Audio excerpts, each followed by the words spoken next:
Sebelum kita memulai ibadah, mari bersama-sama kita berkatakan dengan iman Mazmur 91 sebagai doa kita.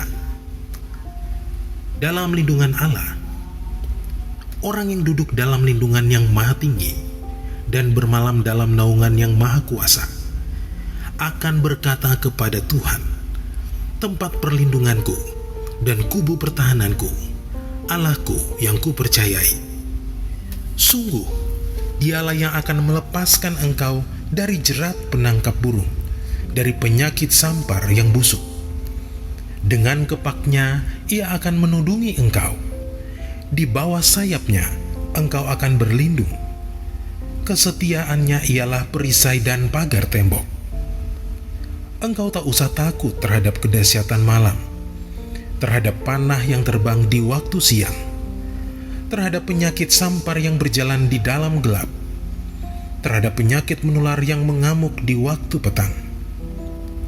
Walau 1.000 orang rebah di sisimu dan 10.000 di sebelah kananmu, tetapi itu tidak akan menimpamu. Engkau hanya menontonnya dengan matamu sendiri dan melihat pembalasan terhadap orang-orang fasik. Sebab Tuhan ialah tempat perlindunganmu, yang maha tinggi telah kau buat tempat perteduhanmu. Malapetaka tidak akan menimpa kamu, dan tulah tidak akan mendekat kepada kemahmu. Sebab malaikat-malaikatnya akan diperintahkannya kepadamu untuk menjaga engkau di segala jalanmu. Mereka akan menatang engkau di atas tangannya, supaya kakimu jangan terantuk kepada batu. Singa dan ular tedung akan kau langkahi. Engkau akan menginjak anak singa dan ular naga. Sungguh, hatinya melekat kepadaku, maka aku akan meluputkannya. Aku akan membentenginya, sebab ia mengenal namaku. Bila ia berseru kepadaku, aku akan menjawab. Aku akan menyertai dia dalam kesesakan. Aku akan meluputkannya dan memuliakannya. Dengan panjang umur akan kukenyangkan dia, dan akan kuperlihatkan kepadanya keselamatan daripadaku.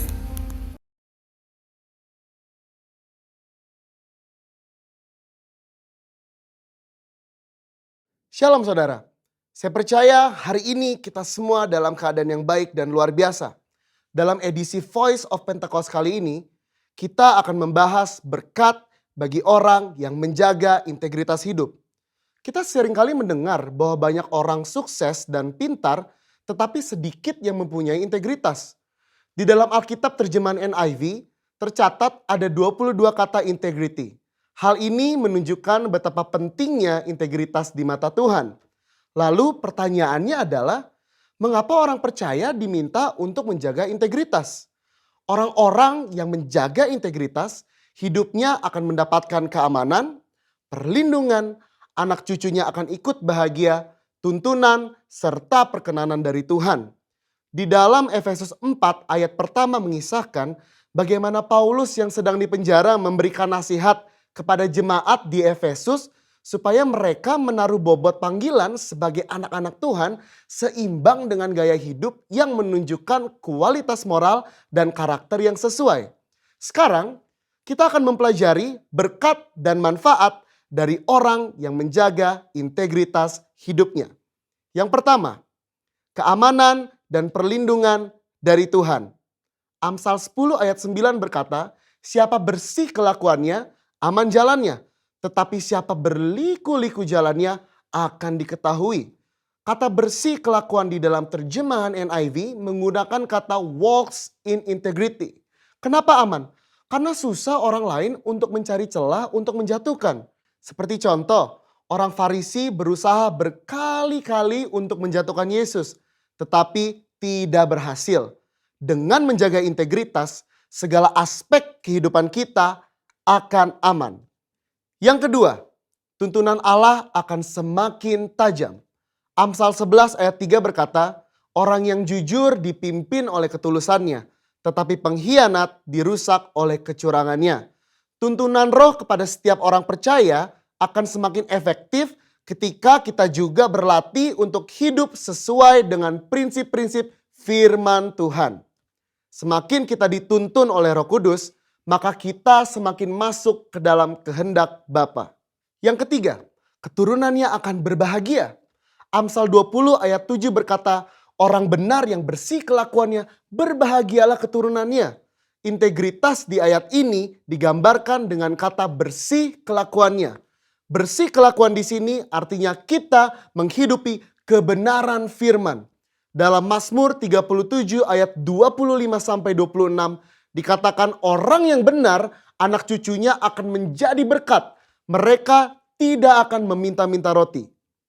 Yang keempat, perkenanan Allah turun kepada orang yang berintegritas. 1 Tawari 29 ayat 17 berkata, aku tahu ya Allahku bahwa engkau adalah penguji hati dan berkenan kepada keikhlasan. Maka aku pun mempersembahkan semuanya itu dengan sukarela dan tulus ikhlas. Allah berkenan kepada keikhlasan. Orang yang tulus ikhlas adalah orang yang memiliki motivasi yang murni tanpa ada niatan lain. Apa yang benar yang harus dilakukan, itulah yang dilakukan. Dan ternyata itu menjadi suatu persembahan yang berkenan kepada Allah. Bukankah itu adalah berkat tersendiri yang luar biasa? Perkenanan Allah membawa berkat tersendiri dalam hidup kita. Berbicara soal perkenanan Tuhan, kalau kita melihat ayat emas kita tahun ini di Mazmur 24 ayat 4-5, maka secara khusus kata berkat dari Tuhan di situ berbicara mengenai perkenanan dan kemurahan yang Tuhan akan tunjukkan kepada mereka yang menjaga hidupnya bersih dan murni. Banyak ayat dari kitab Mazmur yang mencatat berkat dari orang yang dikenan oleh Tuhan. Salah satu contohnya adalah Mazmur 90 ayat 17 berkata, kiranya kemurahan Tuhan Allah kami atas kami dan teguhkanlah perbuatan tangan kami. Ya, perbuatan tangan kami teguhkanlah itu. Perkenanan Tuhan akan meneguhkan dan menguatkan hasil karya dan pekerjaan saudara dan saya. Bisnis, usaha, dan pekerjaan kita diteguhkan, dilindungi oleh Tuhan. Di dalam perjanjian baru, Yesus mengajar berbahagialah orang yang suci hatinya karena mereka akan melihat Allah. Yesus menyebutkan secara langsung berkat ini, yaitu mereka akan melihat Allah. Melihat Allah di dunia ini artinya melihat perbuatannya yang baik, melihat pertolongannya, dan pada akhirnya betul-betul kita melihat Allah dalam segala kemuliaannya ketika Dia menjemput kita kali yang kedua. Siapa yang mau hidup berintegritas setelah mendengar begitu banyak berkat yang Allah sediakan? Saya percaya kita semakin semangat hidup sepadan dengan panggilan Tuhan yang mulia. Saudara, untuk penjelasan lebih lengkapnya dari tim teologi kami, jangan lupa buka link yang ada di atas atau scan QR Code yang tersedia. Salam integritas. Tuhan Yesus memberkati.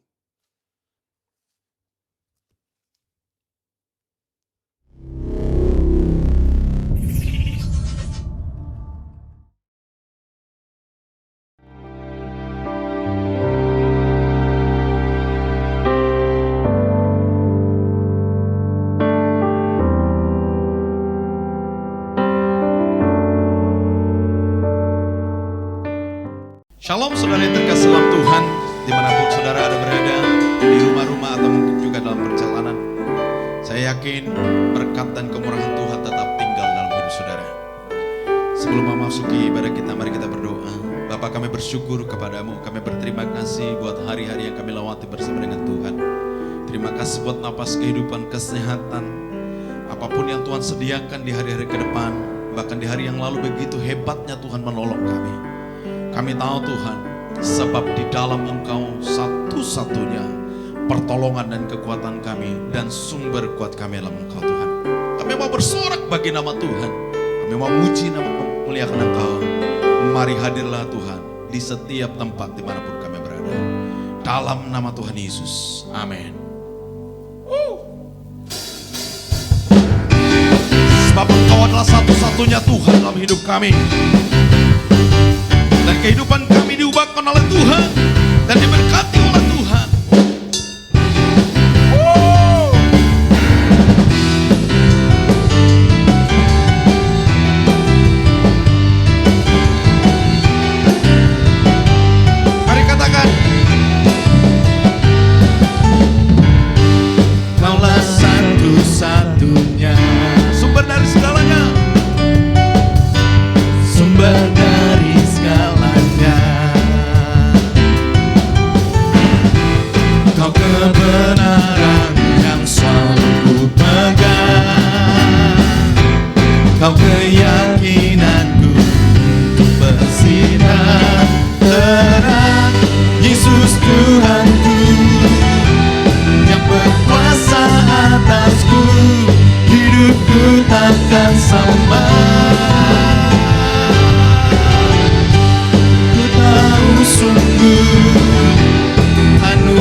kami ya Tuhan.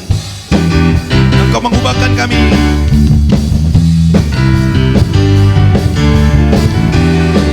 Mari katakan, Kaulah satu-satunya sumber dari segalanya. Sumber dari segalanya.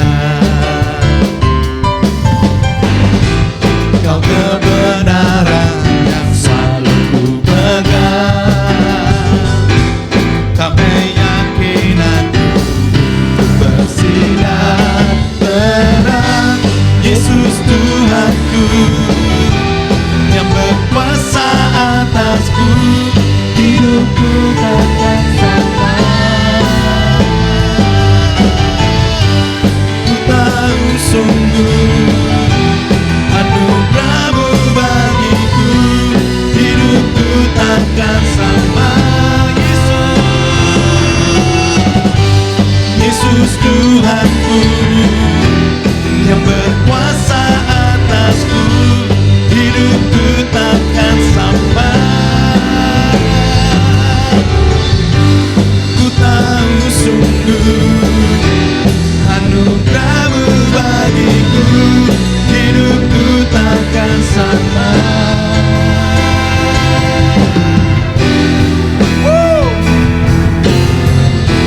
Engkaulah alasan kami ya Tuhan untuk hidup.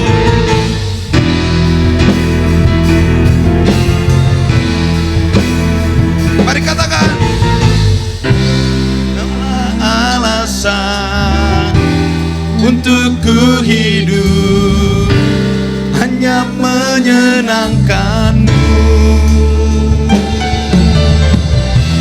Kaulah alasan untuk ku hidup, hanya menyenangkan-Mu. Kaulah alasan kami ya Tuhan. Kaulah alasan untuk ku hidup, hanya menyenangkan-Mu. Kaulah alasan kami ya Tuhan. Kaulah alasan untuk ku hidup, hanya menyenangkan-Mu.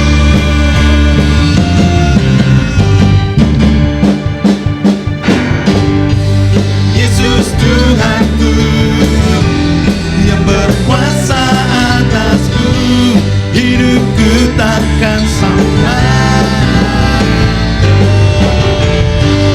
Ku tahu sungguh anugerah-Mu bagiku, hidupku takkan sama. Kami akan terbang tinggi bersama dengan Tuhan. Terbang dengan Engkau ya Tuhan. Sebab firman-Mu adalah jalan-jalan kami, terang bagi hidup kami ya Tuhan. Mari katakan,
Tuhan,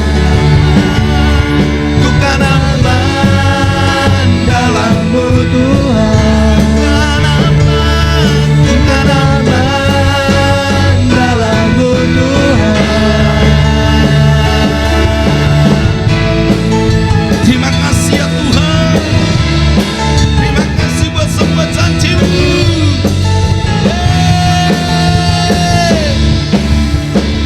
Haleluya. Tuhan kita dahsyat. Mari kita siapkan hati kita untuk menerima kebenaran firman Tuhan. Kami percaya Tuhan dalam perjalanan hidup kami ke depan. Ketika kami berjalan bersama dengan Tuhan, pengharapan kami, sumber kehidupan kami, sumber damai sejahtera kami, sumber kesembuhan kami, dan kami tenang di dalam Engkau ya Tuhan. Terima kasih Tuhan Yesus. Terima kasih Tuhan Yesus.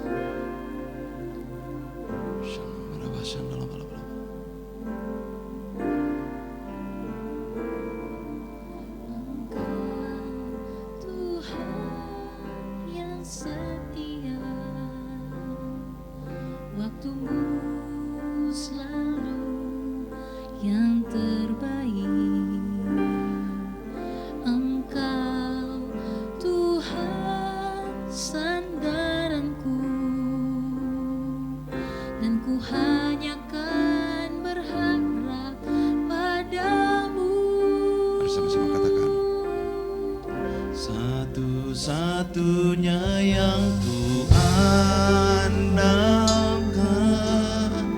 satu-satunya yang ku percaya,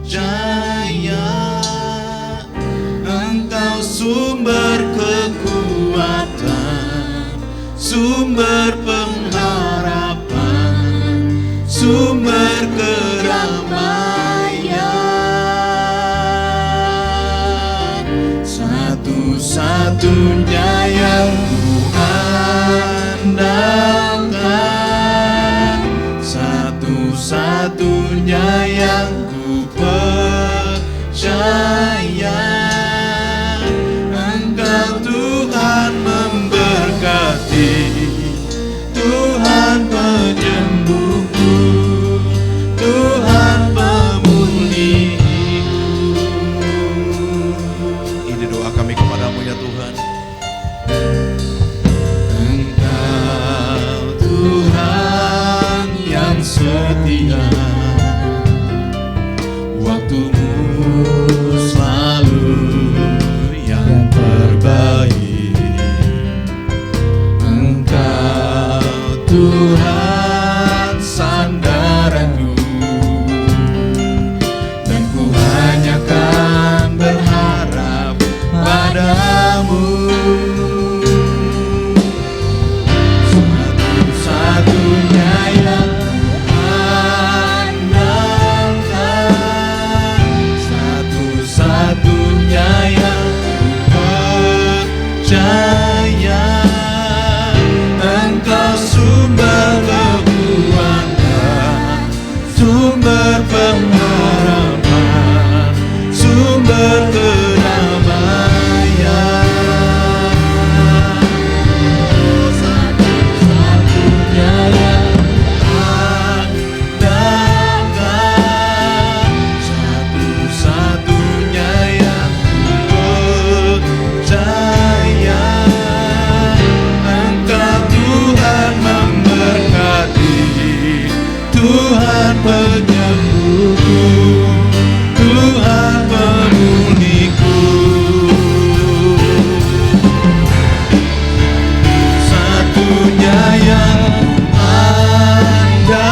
sumber kekuatan kami,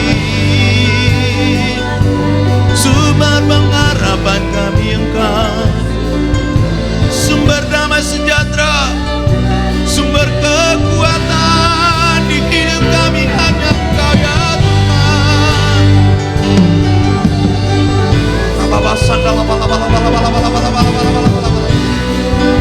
Satu-satunya yang kami andalkan Engkau, pengharapan kami teguh dalam Engkau ya Tuhan. Takkan pernah dikecewakan, selalu hebat Engkau dalam hidup kami, selalu punya cara dan jalan dalam hidup kami ya Tuhan. Sebab pengharapan kami teguh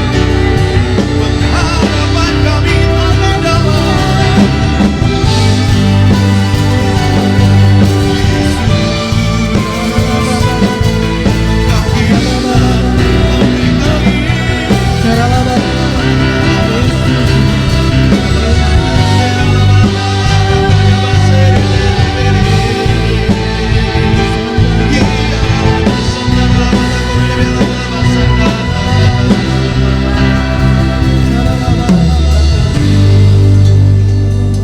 kami terima pengurapan yang baru,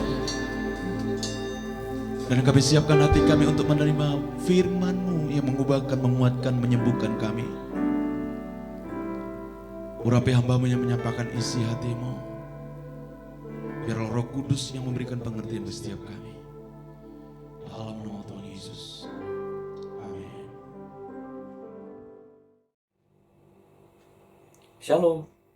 Selamat hari Minggu Bapak Ibu yang dikasihi Tuhan, dimanapun saudara berada saat ini. Senang sekali saya boleh ada di tengah-tengah saudara.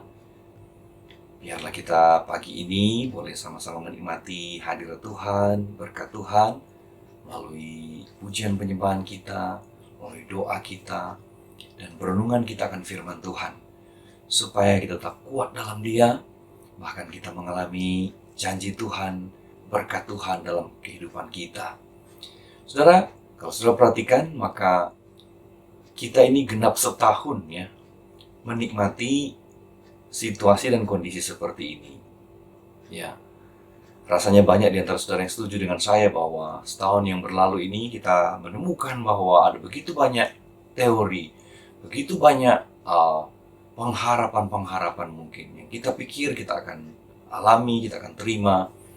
Itu tahun kemarin itu semua tertunda ya, belum terjadi saudara. Tapi di sini saya percaya Tuhan tuh mau mengajar kita untuk hanya berharap kepada Dia, hanya bersandar kepada Dia. Hanya Dia sumber ya kehidupan kita yang sejati.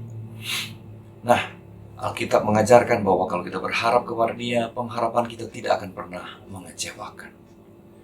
Karena Tuhan kita adalah Tuhan yang setia, Tuhan yang hidup. Nah, sebab itu saya percaya untuk melewati masa-masa seperti ini, ada satu hal yang kita harus selalu miliki, selalu rindukan untuk kita alami, yaitu yang namanya kemurahan Tuhan.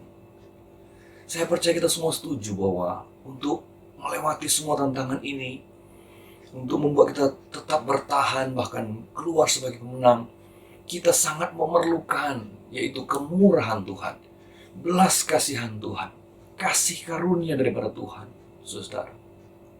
Nah, pagi ini kita mau belajar dari seorang tokoh di Alkitab yang dalam hidupnya telah mengalami kemurahan Tuhan yang luar biasa, saudara. Ya, nah di sini kita mau memperhatikan beberapa rahasia firman Tuhan untuk kita boleh mengalami kemurahan Tuhan. Saya mengajak kita melihat dari 1 Tawarikh pasal yang keempat, ayat yang ke-9 sampai ayat yang ke-10. 1 Tawarikh 4 ayat 9 dan 10. Saya bacakan buat saudara ya. Firman Tuhan berkata, Yabes lebih dimuliakan daripada saudara-saudaranya. Nama Yabes itu diberi ibunya kepadanya sebab katanya, aku telah melahirkan dia dengan kesakitan. Yabes berseru kepada Allah Israel katanya, kiranya engkau memberkati aku berlimpah-limpah dan memperluas daerahku, dan kiranya tanganmu menyertai aku, dan melindungi aku daripada malapetaka, sehingga kesakitan tidak menimpa aku. Dan Allah mengabulkan permintaannya itu. Katakan amin. Haleluya. Nah, saudara, izinkan saya cerita satu kisah yang ditulis di salah satu edisi majalah Time sekitar tahun 2005 ya. Di salah satu edisi tahun itu ada satu kisah yang terjadi di satu provinsi di China, itu provinsi Anhui. Ya. Nah, di provinsi Anhui itu dikatakan ada satu kampung yang terkenal sekali, namanya Kampung Hu. Diberi nama Kampung Hu karena penduduknya marga Hu semua pada waktu itu ya.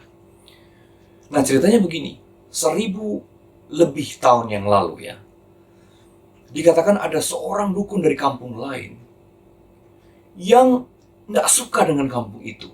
Nggak tahu ada masalah apa ya di antara mereka. Lalu kemudian dukun itu, yang memang terkenal sakti itu katanya, melepaskan kutuk atas mata air satu-satunya waktu itu di kampung itu. Dan jadi kutukannya itu bunyinya begini: siapa yang minum air dari mata air ini, maka anaknya akan cuma bisa punya satu. Keluarga itu akan hanya bisa memiliki anak satu, tidak bisa lebih. Dan saudara percaya tidak percaya, 1000 tahun berlalu, kutukan itu sungguh-sungguh terjadi atas kampung itu.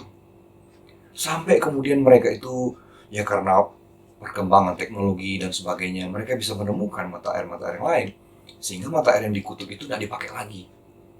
Nah, pendengar cerita ini mungkin sudah berkata begini, wow, betapa hebatnya ya, kutukan di masa lampau itu bisa berdampak jauh dalam kehidupan satu kampung, dalam kehidupan banyak generasi. Ya, mungkin sudah juga pernah dengar cerita yang mirip-mirip seperti itu. Bagaimana peristiwa di masa lampau itu bisa berdampak jauh dalam kehidupan seseorang atau satu keluarga bahkan. Ya, bagaimana ramalan di masa lampau, perkataan orang di masa lampau itu bisa berpengaruh dalam kehidupan seseorang, jauh dalam kehidupan seseorang. Tapi semua teori dan pemikiran itu tidak berlaku untuk tokoh yang tadi kita baca, yaitu Yabes. Saudara, Alkitab berkata bahwa dia itu dikasih nama Yabes sama mamanya. Karena waktu mamanya itu melahirkan dia, itu melahirkan dengan kesakitan. Berarti dengan susah payah. Mungkin nyawa mamanya itu sempat dipertaruhkan demi kelahiran anak ini. Makanya supaya anak ini ingat, ya, dikasih nama Yabes kalian. Karena Yabes itu kan bahasa Ibrani artinya sakit atau kesakitan, saudara. Jadi bayangkan Yabes itu ya bertumbuh dalam satu keadaan yang tidak baik ya. Artinya nama itu kan adalah peringatan buat dia, mengingatkan siapa dia itu. Ya, mamanya kasih nama Yabes supaya lu ingat, nak, kamu tuh waktu ngelahirin itu mama tuh sakitnya setengah mati. Jadi mungkin Yabes bertumbuh dalam perasaan yang sangat berhutang budi kepada mamanya ya. Atau kalau kemungkinan yang terburuk ya nama itu diberikan sebagai satu sindiran kepada dia. Ya, sebagai artinya apa istilahnya? Satu perkataan yang supaya anak ini jangan pernah lupa bagaimana kamu itu nyakitin banget ya. Sehingga Yabes mungkin bertumbuh dalam satu penolakan karena peristiwa yang terjadi waktu kelahirannya, saudara. Bayangin waktu Yabes bertumbuh dewasa ya. Ya, kenalan sama seorang perempuan mungkin ya. Mungkin malu-malu kali ya, minder dikit gitu ya. Karena namanya itu loh ya. Mungkin dia tanya sama cewek itu ya, "Hai, namanya siapa?" Kata ceweknya, "Nama saya Deborah atau Jessica gitu." "Kamu siapa?" "Nama saya sakit." "Sakit apa?" "Enggak, nama saya emang sakit." "Waduh," kata ceweknya, "jangan-jangan beneran sakit nih orang ya." Nah, tapi kemudian saudara baca, dengan nama yang merupakan satu tanda petik ya, satu kutukan buat dia, satu sindiran yang tajam buat dia. Dia rubah. Dalam doanya dia minta kepada Tuhan supaya justru Tuhan membalikkan itu semua. Justru dia mengalami hidup yang diberkati oleh Tuhan sehingga sakit itu tidak menimpa dia. Nah, kita berkata Allah mengabulkan doanya Yabes itu, saudara. Nah, pertanyaannya begini, kok berani ya? Kenapa Yabes punya iman yang luar biasa sehingga berdoa seperti itu? Ya, doa yang mungkin pada zaman itu bukan doa yang lazim, saudara. Ya, orang lain tidak berdoa seperti itu. Cuma dia yang berdoa. Makanya sampai namanya kisah hidupnya ditulis ya dari silsilah bangsa Israel itu. Khusus nama dia diberi keterangan lebih lanjut karena apa yang dia alami, saudara. Apa yang membuat Yabes punya keberanian berdoa seperti itu, saudara. Dan dia mengalami anugerah Tuhan, kemurahan Tuhan, belas kasihan Tuhan yang luar biasa. Yang pertama, saya percaya Yabes berani berdoa meminta kepada Tuhan seperti itu karena Yabes sungguh-sungguh mengenal siapa Allahnya. Yabes tahu persis kepada siapa dia meminta, kepada siapa dia berdoa. Saudara-saudara, mari saya cerita dulu ya. Kitab Tawari itu ditulis sesudah orang Israel kembali dari pembuangan. Jadi sudah lewat 70 tahun di pembuangan, lalu kemudian orang Israel kembali ke tanah perjanjian dan yang kembali tidak banyak ya, katanya cuma sekitar 50-an ribu orang ya, 52.000 orang yang kembali. Walaupun kemarin yang dibuang tentu banyak, saudara, lebih dari itu. Tapi rupanya sebagian besar dari orang-orang Israel, karena apa yang mereka miliki ya, mereka sudah hidup lebih baik walaupun di negeri pembuangan. Jadi yang kembali itu ya yang belum berhasil lah di perantauan ya, bersama Ezra, Nehemia. Lalu Ezra menulis kitab Tawari ini. Tapi dengan cara yang berbeda. Dia bukan hanya sekedar menulis satu sejarah bangsa Israel, tapi dia bahkan menulis dari awal ya, silsilah dari awal, dari Adam dan Hawa ya, terus turun Abraham ya, Ishak, Yakub, kemudian ke-12 anak Yakub yang menjadi 12 suku Israel, seterusnya sampai Daud ya, Salomo dan seterusnya. Apa yang Ezra mau lakukan dengan dia menuliskan kitab Tawari ini? Yaitu dia sedang mau membangkitkan semangat ya dari bangsa Yahudi yang kembali dari pembuangan. Mereka yang kembali ya, seperti saya bilang tadi, bukanlah yang sudah berhasil di perantauan ya. Mereka yang kembali, maaf ya, mungkin ya masih susah gitu. Tapi Ezra menulis kitab sejarah ini. Leluhur-leluhur daripada orang yang kembali itu untuk menunjukkan kepada mereka, mengingatkan kepada mereka siapa mereka sebenarnya, siapa leluhur mereka, dan siapa Allah yang disembah oleh leluhur mereka. Ya, Ezra cerita bagaimana Tuhan itu memilih Abraham, ya, Ishak, Yakub, bagaimana Tuhan membawa orang Israel keluar dari Mesir ke tanah perjanjian dengan tangan yang perkasa. Dia membelah Laut Merah sehingga bangsa itu bisa lewat ya, dan menduduki tanah perjanjian.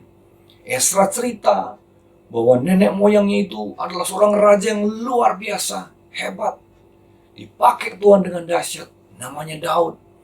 Negeri yang tadi mereka kembali, yang menjajah mereka selama ini, dulu itu ditaklukkan oleh Daud. Tidak ada yang bisa bertahan di hadapan dia. Karena bangsa Israel adalah bangsa pilihan Tuhan. Allah yang mereka sembah adalah Allah yang dahsyat, Allah yang luar biasa. Itu yang Esra sedang lakukan kepada bangsa Israel yang kembali, yang notabene moralnya sedang jatuh, terpuruk karena baru kembali dari pembuangan, saudara. Dia mau mengingatkan tentang Allahnya Israel, Allah Abraham, Ishak dan Yakub, Allah yang perkasa. Nah, saya percaya, saudara, Yabes juga tahu cerita itu. Yabes juga membaca cerita itu. Siapa leluhurnya? Dia tahu bahwa Allah yang dia sembah, Allah Israel, Allah Yahweh, adalah Allah yang sanggup melakukan perkara-perkara yang luar biasa atas dunia ini, khususnya atas bangsa Israel. Lalu Yabes berpikir, kalau laut aja bisa dibelah, kalau satu bangsa aja bisa dipilih, diberkati, dipakai Tuhan dengan luar biasa, apalagi cuma mengubah hidup saya ini. Maka dia berdoa kepada Tuhan dengan iman yang besar, karena dia tahu dia punya Allah yang besar, Allah yang luar biasa.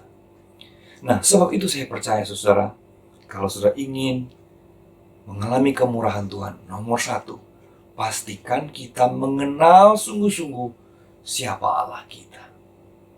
Our God is a great God.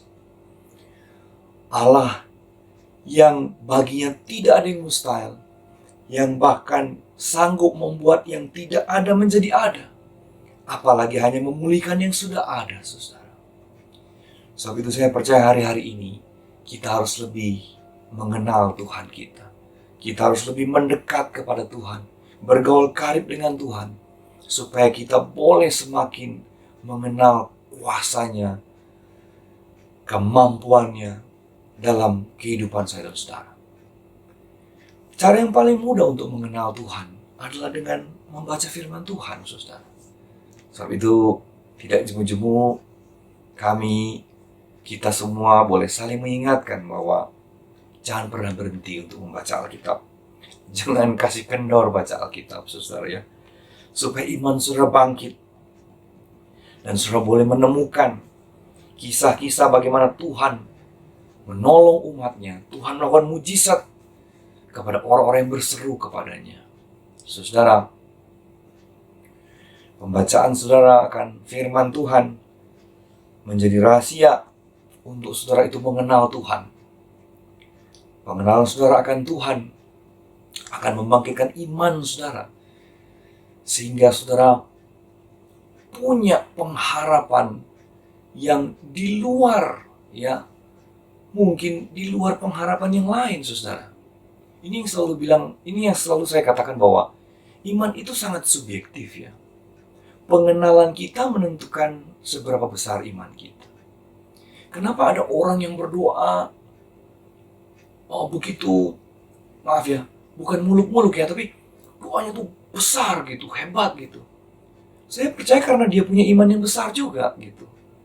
Jadi kita tuh nggak bisa menghakimi kalau orang tuh berdoa yang sepertinya, hebat banget, keren banget. Maaf ya, belagu banget. Nanti dulu. Memang dia kenal Tuhannya seperti itu. Pengalamannya bersama Tuhan seperti itu. Nah, kita mungkin belum sampai situ atau nggak mau berusaha untuk lebih dalam mengenal dia. Sehingga kita bahkan nggak berani berdoa yang besar kepada Tuhan. Padahal kita sesungguhnya melayani Allah yang besar, Allah yang dahsyat. Sebab itu, kenali Tuhan lewat firman Tuhan. Ya. Maka saya percaya iman saudara akan bangkit. Dan saudara akan dimampukan oleh Tuhan melalui Roh Kudusnya yang dalam kita untuk percaya akan hal-hal yang luar biasa yang Tuhan sanggup lakukan dalam kehidupan setiap kita. Yang setuju katakan amin. Nah, yang kedua, saudara, saya percaya kenapa yaitu Yabes berani berdoa seperti itu, ya. Dia meminta sesuatu yang luar biasa di hadapan Tuhan yang justru menjadi kebalikan dari namanya. Ya. Karena saya percaya Yabes itu percaya bahwa masa depannya tidak ditentukan oleh masa lalunya. Yabes tahu betul bahwa Allah yang dia sembah adalah Allah yang empunya masa depan. Dan dia yakin betul bahwa apa yang dialami di masa lampau sama sekali tidak menentukan kehidupannya, masa depannya. Karena yang menentukan hidup dan masa depannya adalah Tuhan. Sebab itu dia berdoa, saudara. Dia percaya bahwa kalau dia berdoa, Tuhan sanggup melakukan perkara yang luar biasa dalam hidupnya. Alkitab penuh dengan kisah bagaimana yaitu orang-orang percaya ya, yang berseru kepada Tuhan, itu mereka mengalami kuasa Tuhan dalam hidupnya. Tuhan mengubah segala sesuatu dalam hidupnya karena datang kepada Tuhan. Padahal kalau melihat ke belakang, waduh, mungkin orang sendiri melihat, aduh, tidak mungkin berubah, tidak mungkin bisa mengalami pemulihan. Tapi apa yang tidak mungkin bagi Tuhan? Ya.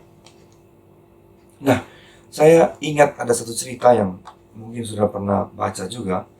Di dalam Markus pasal yang ke-10 ayat yang ke-46 sampai ayat yang ke-52. Itu berbicara tentang seorang buta dari lahir. Namanya Bartimius, saudara. Buta dari lahir, dari keluarga yang miskin, makanya dia kemudian jadi pengemis. Tapi satu hari, dia ketemu Tuhan Yesus. Yesus waktu itu, dalam perjalanannya mau ke Yerusalem dari Galilea, itu mengambil rute yang tidak lazim, yaitu dia ke Yeriko. Sekali lagi, dalam hidupnya, dalam pelayanannya selama 3,5 tahun di muka bumi ini, cuma satu kali Tuhan Yesus itu pergi ke kota Yeriko. Ya. Dan ada 2 orang yang mengalami kuasa Tuhan waktu dia datang ke kota itu. Yang pertama waktu dia masuk ke kota itu, dan yang kedua waktu dia keluar dari kota itu. Waktu dia masuk, dia ketemu Sakeus. Ya. Dan Tuhan memulihkan kehidupan Sakeus, bahkan keluarganya. Nah, waktu dia mau keluar dari kota itu, orang banyak berbondong-bondong menghantarkan Yesus, mengikut Yesus. Ya, karena apa yang baru terjadi di kota itu, saudara. Seorang pemungut cukai yang terkenal sekali bertobat, ya. Bahkan dia berjanji akan mengembalikan semua apa yang dia pernah ambil dari orang Israel. Bahkan separuh hartanya dikatakan dia akan bagikan untuk orang-orang yang membutuhkan, saudara. Sehingga orang banyak menyertai Yesus. Lalu ada seorang pengemis ini, ya, yang disebut Bartimius. Sekali lagi, Bartimius itu bukan nama, ya. Karena Bartimius, Bar itu anak, Timius itu nama bapaknya. Jadi Bartimius berarti anaknya Timius. Jadi siapa anak ini namanya? Nggak tahu. Yang orang tahu nama bapaknya, namanya Timius. Sangat tidak dikenal, tidak dipandang oleh orang pada waktu itu. Karena udah buta, miskin, ngemis, ya. Tapi waktu dia dengar Yesus mau lewat, dia berseru kepada Tuhan. Dia berkata, "Yesus anak Daud, kasihanilah aku." Dia berteriak kepada Tuhan, sampai Tuhan tuh berhenti. Karena kan pasti dia berteriak di pinggir jalan, saudara, ya, bukan di tengah jalan. Yesus berhenti dan berkata, "Siapa yang teriak-teriak itu?" Maka Bartimius dipanggil. Dia datang kepada Yesus. Dan Yesus berkata, "Kamu mau apa?" "Aku mau supaya mataku ini sembuh. Supaya aku dapat melihat." Lalu Tuhan Yesus menyembuhkan dia saat itu. Pertanyaannya, apakah orang sakit, orang yang membutuhkan pertolongan di kota Yeriko cuma Bartimius? No way. Pasti ada banyak orang yang sakit juga. Ada banyak orang yang susah juga, yang butuh pertolongan Tuhan. Tapi kenapa cuma Bartimius yang mengalami kesembuhan dari Tuhan, mujizat dari Tuhan? Sederhana, karena Bartimius berseru kepada Tuhan. Waktu Bartimius berseru dengan sungguh-sungguh, maka Tuhan berhenti, memalingkan wajahnya dan memanggil orang itu dan melakukan mujizat terhadap orang itu. Saudara-saudara, itu yang Yabes juga lakukan.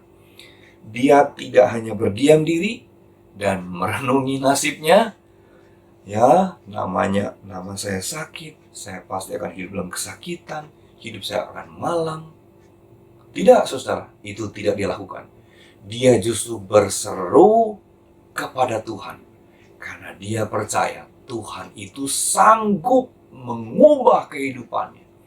Tuhan sanggup mengubah masa depannya menjadi masa depan yang penuh pengharapan, menjadi masa depan yang indah, saudara. Hal yang sama juga berlaku buat kita. Apa yang sedang kita alami sekarang? Kesusahankah? Kesakitankah? Persoalankah? Pergumulankah? Apa yang kita pernah alami di masa lampau? Pengalaman pahit, pengalaman buruk, gagal, kecewa, bangkrut.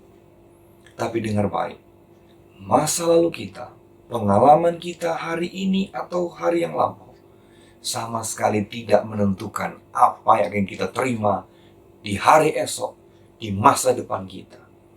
Karena kita percaya Tuhanlah yang empunya masa depan kita, bukan masa lalu yang memegang masa depan kita, tapi Tuhan. Bagaimana caranya supaya kita boleh mengalami masa depan yang penuh pengharapan, penuh dengan damai sejahtera? Belajar seperti Yabes, belajar seperti Bartimius, berseru kepada Tuhan. Berseru, saya percaya kita semua setuju, artinya berdoa kepada Tuhan. Ini hari-hari di mana kita harus lebih sungguh-sungguh berdoa. Sungguh-sungguh berdoa sama Tuhan. Jangan pernah putus pengharapan. Jangan pernah putus asa waktu berdoa. Seolah-olah tidak ada yang akan berubah. Seolah-olah kita tidak akan mengalami pemulihan. Sekali lagi, sadari, ingat baik-baik bahwa Tuhan kita itu adalah Tuhan yang dahsyat. Tuhan yang tidak pernah berubah kuasanya dulu, sekarang, bahkan sampai selama-lamanya. Dulu dia buat mujizat, hari ini dia masih buat mujizat, dan selamanya dia sanggup buat mujizat dalam hidup kita, kalau kita berharap dan berseru kepada dia. Haleluya, saudara. Tetap percaya kepada Tuhan. Jangan hilang pengharapanmu kepada Tuhan. Jangan menyalahkan orang lain. Jangan menyalahkan diri sendiri.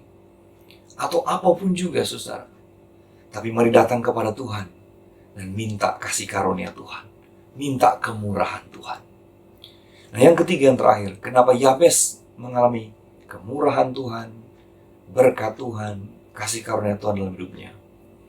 Karena ini, saudara, saya rindu saudara memperhatikan ayat yang ke-9 dari pembacaan kita tadi, ya. Satu Tawari pasal yang keempat, ayat yang ke-9, kita menemukan satu petunjuk yang luar biasa. Dikatakan begini, Yabes lebih dimuliakan daripada saudara-saudaranya. Jadi Yabes itu lebih dimuliakan dari yang lain. Siapa yang memuliakan dia? Tuhan, ya. Tuhan yang memuliakan dia, saudara. Lebih dari yang lain. Ya. Nah, kenapa bisa begitu? Kok bisa Yabes yang dimuliakan Tuhan? Saya percaya ini rahasianya. Dan ini penting sekali untuk saudara saya perhatikan. Yabes itu dimuliakan oleh Tuhan.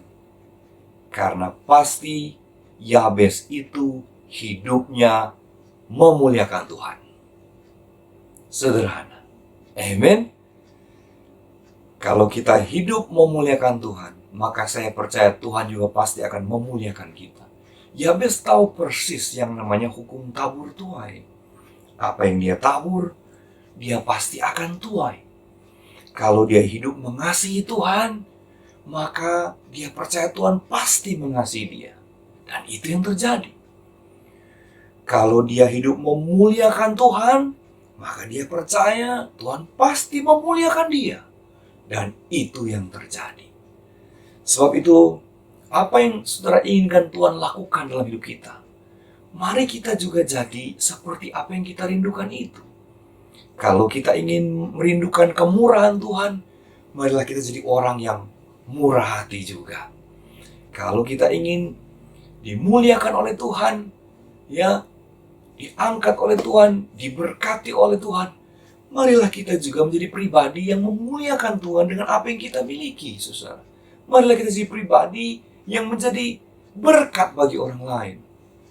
Maka pasti Tuhan yang akan memberkati hidup saya dan saudara.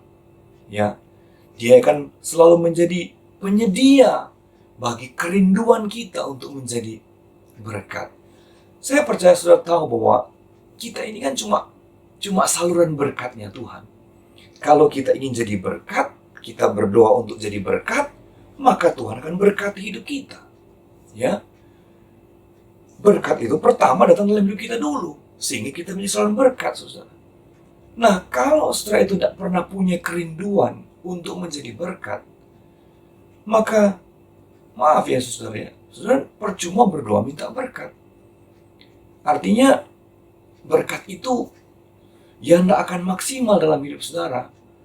Ya, karena Tuhan mau kita tuh hidup untuk jadi berkat. Sehingga Dia kemudian mencurahkan berkatnya dengan limpah dalam kehidupan kita. Sebab itu hari-hari ini mari saudara, kita harus hidup memuliakan Tuhan dengan apa yang kita miliki. Muliakan Tuhan dengan seluruh hidup kita, saudara.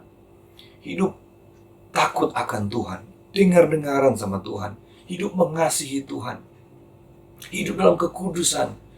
Kita muliakan Tuhan melalui kehidupan kita yang kudus di hadapan Dia. Supaya apa? Supaya kita punya keberanian untuk berdoa, meminta sesuatu dari Tuhan. Saya percaya kalau kita hidup jauh dari Tuhan, ya, kita melakukan apa yang jahat di mata Tuhan, kita bahkan mungkin tidak berani untuk berdoa apapun kepada Tuhan.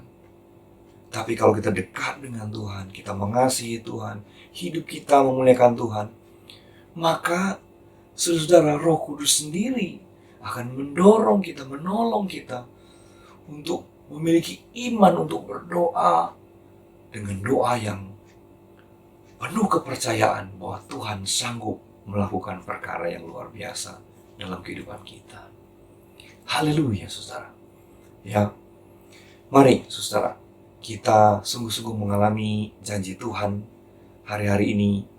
Kita sungguh-sungguh boleh mengalami kemurahan Tuhan dan berkat Tuhan dalam kehidupan kita.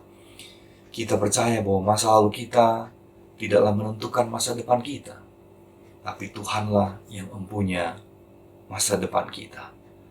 Dan bagian kita ialah kita percaya kepada Dia dan kita meminta dengan iman kepada Dia. Maka Tuhan pasti melakukannya buat kita.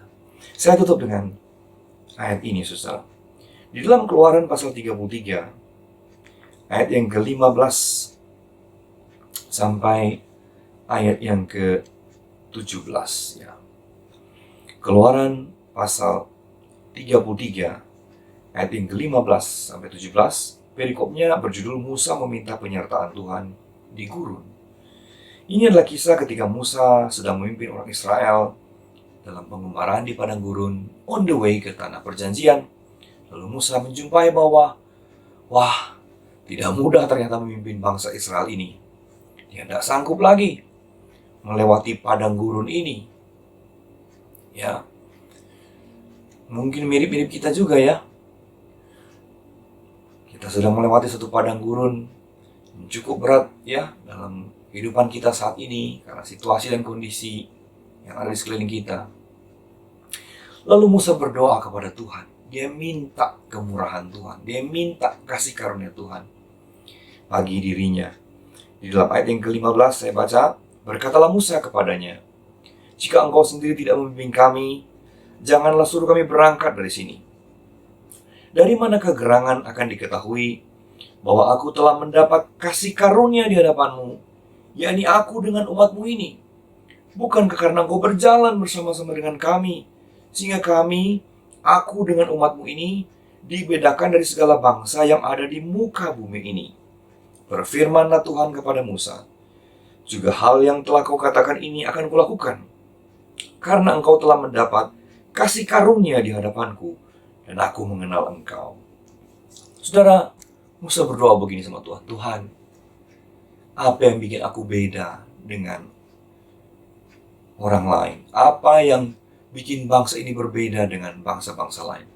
Kecuali kalau aku mendapat kasih karunia di hadapanmu. Aku minta kasih karuniamu ya Tuhan. Kalau nggak, aku nggak mau jalan lagi. Nggak kuat Tuhan, nggak sanggup.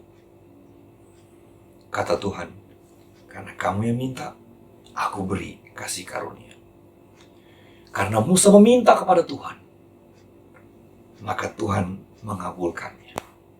Saudara, saya percaya kita memang harus minta kepada Tuhan supaya kita mengalami kemurahan Tuhan dalam hidup kita, mengalami kasih karunia Tuhan dalam hidup kita, ya, mengalami belas kasihan Tuhan dalam hidup kita.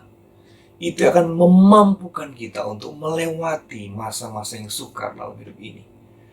Bahkan untuk kita boleh mengalami berkat Tuhan, tetap boleh mengalami pertolongan Tuhan, mujizat Tuhan dalam hidup ini. Kita perlu kemurahan Tuhan, kita perlu kasih karunia Tuhan. Kemurahan Tuhan itu yang membuat kita berbeda dari yang lain. Kasih karunia Tuhan itu yang membuat kita berbeda dari orang-orang di luar sana. Karena kita diperlakukan spesial oleh Tuhan. Dan saya percaya kita semua rindu mengalami itu. Haleluya. Mari saat ini kita datang sama Tuhan. Kita berdoa sama Tuhan. Haleluya, haleluya. Mari pejamkan mata saudara. Kalau ada pasangan saudara di samping saudara, pegang tangan. Kita sama-sama berdoa di hadapan Tuhan. Oh rabahandaralaba. Shikarabarabaraba. Oh rabahandaralaba. Tuhan, biarlah kemurahan-Mu turun dalam kehidupan kami. Biarlah belas kasihan dan kasih karunia-Mu turun dalam kehidupan kami. Musa berdoa dan Tuhan memberikan kasih karunia-Nya. Yabes berdoa dan Tuhan memberikan anugerahnya. Bartimeus berdoa dan Tuhan mengubah hidupnya. Kami berdoa ya Tuhan, biarlah tangan-Mu yang perkasa menolong kami saat ini. Biarlah berkat-Mu yang tidak terbatas itu melingkupi kami ya Tuhan, sehingga kami boleh sungguh-sungguh melewati hari-hari ini dengan syukur karena Tuhan sekali-kali tidak pernah meninggalkan kami. Hamba berdoa ya Tuhan, biar kemurahan Tuhan yang dahsyat itu turun atas setiap umat-Mu, setiap keluarga hamba-hamba-Mu, para suami, istri, anak-anak, orang tua, orang-orang muda. Biarlah Engkau mengalami kemurahan Tuhan hari-hari ini. Supaya apa yang belum pernah Engkau lihat dengan mata, dengar dengan telinga, timbul dalam hati, itu yang Tuhan nyatakan kepada kita. Bahkan firman Tuhan berkata bahwa kalau kita berdoa, maka Tuhan sanggup melakukan jauh lebih dari apa yang kita pikirkan dan doakan. Itulah kemurahannya Tuhan, itulah kasih karunia Tuhan. Dia sanggup melakukan apa yang tidak mungkin, apa yang bahkan tidak pernah kita pikirkan. Karena Dia Allah yang sungguh baik, sangat baik. Engkau Allah yang sanggup ya Tuhan memelihara hidup kami. Terima kasih Bapa, terima kasih.